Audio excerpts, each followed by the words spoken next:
नमस्कार, मैं हूं सुधीर चौधरी और आप देख रहे हैं डिकोड विद सुधीर। आइए जानते हैं देश दुनिया की तमाम बड़ी खबरों को सिर्फ 5 मिनट में। लेकिन इससे पहले आप कहां से न्यूज देख रहे हैं हमें कमेंट में बताना बिल्कुल न भूलें। और आपने इस वीडियो को लाइक नहीं किया है तो लाइक कर दें और चैनल को सब्सक्राइब कर लें। ऑपरेशन सिंदूर के बाद बीकानेर की रैली में पीएम मोदी ने पाकिस्तान को कड़ी चेतावनी दी। उन्होंने कहा कि भारत पर हमला करने वालों को मिट्टी में मिला दिया गया है। मोदी ने कहा कि अगर भविष्य में हमला हुआ तो जवाब और भी कठोर होगा। साथ ही स्पष्ट किया कि अब पाकिस्तान से न व्यापार होगा न बातचीत, सिर्फ पीओके की बात होगी। पाकिस्तान के सिंध प्रांत के टांडोजाम कस्बे में 100 साल पुराने शिव मंदिर पर अवैध कब्जे और निर्माण का मामला सामने आया है। दरावर इत्तेहाद पाकिस्तान के प्रमुख शिवकाछी ने बताया कि दबंगों ने मंदिर की जमीन घेर ली है और रास्ता बंद कर दिया है। मंदिर का ऐतिहासिक महत्व है और हाल ही में इसका जीर्णोद्वार भी हुआ था। भारत पाक तनाव के दौरान तुर्की द्वारा पाकिस्तान को समर्थन दिए जाने पर भारत ने कड़ी आपत्ति जताई है। विदेश मंत्रालय ने तुर्की से अपील की है कि वह पाकिस्तान को सीमा पार आतंकवाद का समर्थन बंद करने और उसके आतंकी तंत्र के खिलाफ विश्वसनीय कार्रवाई की सलाह दे। तुर्की के ड्रोन भारत पर हमलों में इस्तेमाल हुए थे, जिससे द्विपक्षीय रिश्तों में खटास आ गई है। उत्तर प्रदेश में गैर मान्यता प्राप्त मदरसों को जबरन बंद कराए जाने के खिलाफ जमीयत उलेमा ए हिंद अरशद मदनी गुट अदालत का दरवाजा खटखटाने जा रही है। संगठन की लखनऊ में हुई बैठक में यह फैसला लिया गया। जमीयत का कहना है कि यह कार्रवाई शिक्षा के अधिकार और संविधान के विरुद्ध है। खासकर नेपाल सीमा से सटे जिलों में 200 से अधिक मदरसों को प्रशासन ने बंद कराया है, जिस पर अब कानूनी चुनौती दी जाएगी। केंद्र सरकार ने दिव्यांग केंद्रीय कर्मचारियों को 4% आरक्षण देने का फैसला किया है। अब उन्हें सेंट्रल हाउसिंग अलॉटमेंट सिस्टम के तहत सरकारी आवासों में प्राथमिकता मिलेगी। यह फैसला समावेशी शासन और सबका साथ, सबका विकास की दिशा में एक ऐतिहासिक कदम माना जा रहा है। अंतर्राष्ट्रीय जैव विविधता दिवस पर लखनऊ में संगोष्ठी आयोजित हुई, जिसमें मुख्यमंत्री योगी आदित्यनाथ ने कहा कि प्रकृति संरक्षण हर व्यक्ति का संवैधानिक और नैतिक दायित्व है। उन्होंने जैव विविधता के महत्व को रेखांकित करते हुए विकास और प्रकृति में संतुलन की आवश्यकता बताई। बलूचिस्तान के खुजदार में आत्मघाती हमले में 6 की मौत के बाद पाकिस्तान ने भारत और अफगानिस्तान पर आरोप लगाए। तालिबान ने कहा, बिना सबूत अफगानिस्तान को दोष न दें और ऐसे आरोप निराधार हैं। अफगानिस्तान ने पाकिस्तान की बातों को खारिज किया है। सुप्रीम कोर्ट ने वक्फ संशोधन अधिनियम 2025 की संवैधानिक वैधता की सुनवाई के बाद 3 मुद्दों पर अंतरिम आदेश सुरक्षित रखा। अधिवक्ता कपिल सिब्बल ने कहा कि यह अधिनियम वक्फ संपत्तियों पर गैर न्यायिक कब्जा कर रहा है, जबकि केंद्र ने इसे धर्मनिरपेक्ष बताया। अदालत ने इस पर 3 दिन तक बहस सुनी है।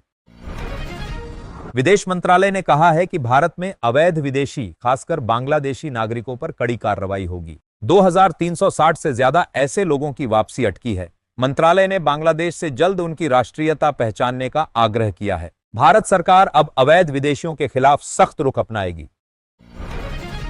सुप्रीम कोर्ट ने दिल्ली की रेखा गुप्ता सरकार को फटकार लगाई है, क्योंकि डीपीसीसी में खाली पद अब तक नहीं भरे गए हैं। कोर्ट ने कहा कि देश के सबसे प्रदूषित क्षेत्र में ऐसी लापरवाही बर्दाश्त नहीं की जाएगी। सितंबर 2025 तक पद नहीं भरे तो अवमानना होगी।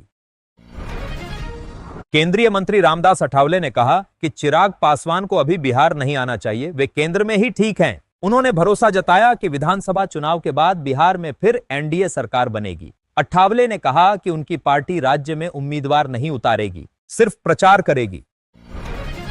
सीबीआई की चार्जशीट दाखिल होने के बाद जम्मू कश्मीर के पूर्व राज्यपाल सत्यपाल मलिक की तबीयत बिगड़ गई। उन्होंने अस्पताल से बताया कि उनकी हालत बहुत खराब है और वे किसी से बात नहीं कर पा रहे हैं। मलिक पर किरू जल परियोजना में भ्रष्टाचार के आरोप लगे हैं। अमेरिका और चीन के बीच जारी ट्रेड वॉर से चीन का खिलौना उद्योग बुरी तरह प्रभावित हुआ है। फैक्ट्रियों में ताले लग चुके हैं और नौकरियों पर संकट है। इसी बीच ईयू ने छोटे पार्सलों पर शुल्क लगाने का प्रस्ताव दिया है, जिससे चीन की ई-कॉमर्स कंपनियों को बड़ा झटका लग सकता है। अखिलेश यादव ने दावा किया है कि 2027 के यूपी विधानसभा चुनाव में भाजपा को हर सीट पर 54,000 वोटों का नुकसान होगा। उन्होंने यह गणित हाल ही में घोषित और फिर हटाए गए 1,93,000 शिक्षक भर्तियों के आधार पर समझाया। इसे भाजपा की जुमला राजनीति करार दिया है। नेता प्रतिपक्ष तेजस्वी यादव ने बिहार की बिगड़ती स्वास्थ्य व्यवस्था पर सरकार को घेरा है। उन्होंने आरोप लगाया कि अस्पतालों में चूहे घूम रहे हैं, माफिया बेड बेच रहे हैं और मरीजों को इलाज नहीं मिल रहा। उन्होंने स्वास्थ्य मंत्री को सार्वजनिक बहस की चुनौती भी दी।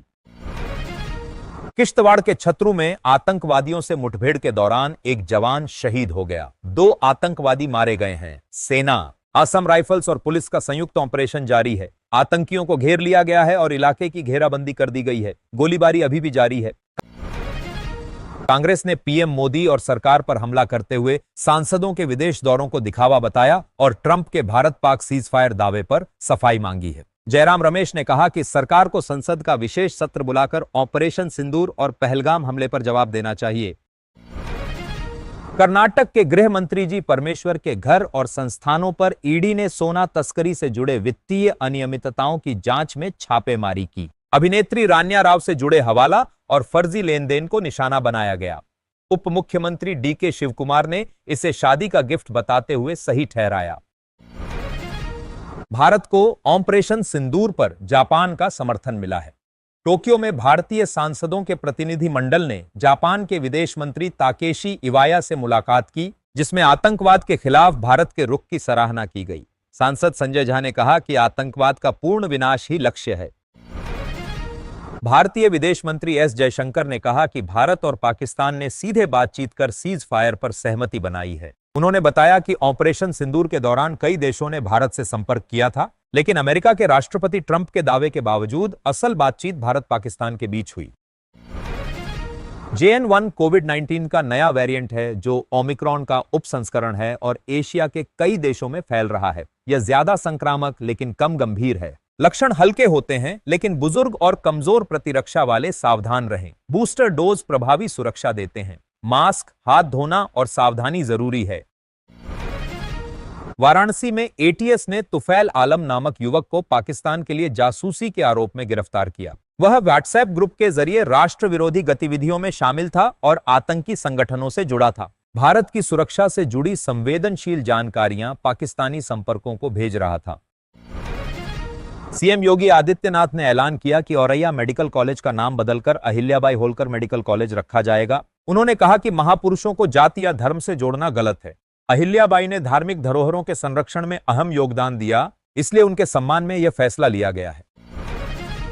असम के मुख्यमंत्री हिमंत बिस्वा शर्मा ने बांग्लादेश को सिलीगुड़ी कॉरिडोर पर बयानबाजी के लिए कड़ी चेतावनी दी है। उन्होंने कहा कि भारत बांग्लादेश के दोनों चिकन नेक पर कार्रवाई के लिए तैयार है। हिमंत बिस्वा शर्मा ने बांग्लादेश की अंतरिम यूनुस सरकार को भूगोल याद रखने की सलाह दी है। बिहार सरकार ने बाढ़ संभावित इलाकों में गर्भवती महिलाओं और बीमार लोगों की सुरक्षा के लिए खास कदम उठाए हैं। स्वास्थ्य विभाग ने सभी जिलों को निर्देश दिए हैं कि वे इनकी सूची बनाएं, मेडिकल टीमें तैनात करें और राहत शिविरों में विशेष स्वास्थ्य सेवाएं उपलब्ध कराएं। हरियाणा में मुख्यमंत्री नायब सिंह सैनी ने भाजपा विधायकों को 5-5 करोड़ रुपए तक के विकास कार्य कराने की अनुमति दी है। विधायकों को इस महीने के अंत तक कार्यों की सूची सौंपनी होगी। यह फैसला राज्य में विकास कार्यों को तेजी देने के उद्देश्य से लिया गया है।